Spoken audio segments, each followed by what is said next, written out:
Lawrence Lee is our correspondent in Benghazi, and he joins us now live. Lawrence, I understand that we've already heard word from the opposition. What have they been saying?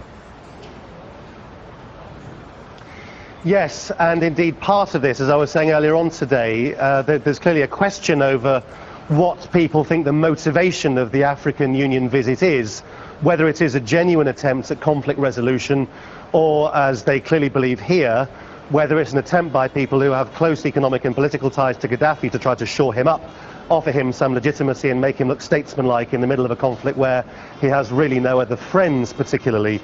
Certainly the line that comes out first of all from here is that their position hasn't changed, in that Gaddafi has no legitimacy, and if the Libyan people, they say, had any sort of free choice, he would be out of power within about 15 minutes.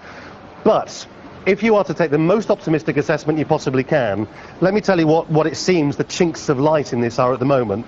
First of all, on the potential for a ceasefire. They're saying that they would accept a ceasefire, theoretically, if Gaddafi's troops not only lift the sieges of the towns, but go back to their barracks, there's a full prisoner release, and that people have the right to free protests. Now, if the ceasefire was mandated and monitored internationally by the African Union or the European Union force, which they proposed, or the United Nations, then potentially at least that may be possible. On the political deal, they're saying they would potentially accept an interim solution with a national dialogue, which the AU deal calls for, which could involve members of Gaddafi's inner circle, some of his clique inside Tripoli, but not Gaddafi and his sons, and they have to be removed from the scene before any of this can start. So it's like threading the needle, really, but that's the only option that there is at the moment. All right, well, clearly the biggest issue with this proposal, such that it is its ambiguity. Let me just pick up on a couple of the points that you made there. Firstly, the issue of the ceasefire. Yes. Now, surely that is in the interests of both sides. The opposition is really going nowhere in this, and in fact may have the weaker hand here, so they must really think that's a step forward. No, I think that's indisputable, and along with that, clearly is the absolute desperate humanitarian need, and not just the people here, but any aid agency that you speak to here will say that they're absolutely falling over backwards for some sort of humanitarian corridor to get aid into places like Misrata.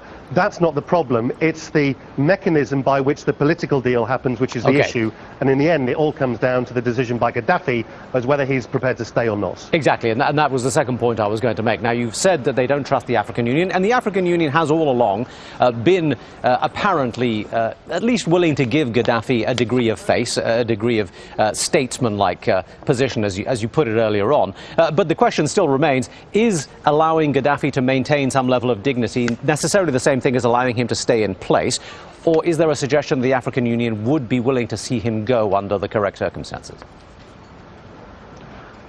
Well, they haven't said. They said in Tripoli overnight that the issue of whether Gaddafi should stay or would have to go was actually discussed with him.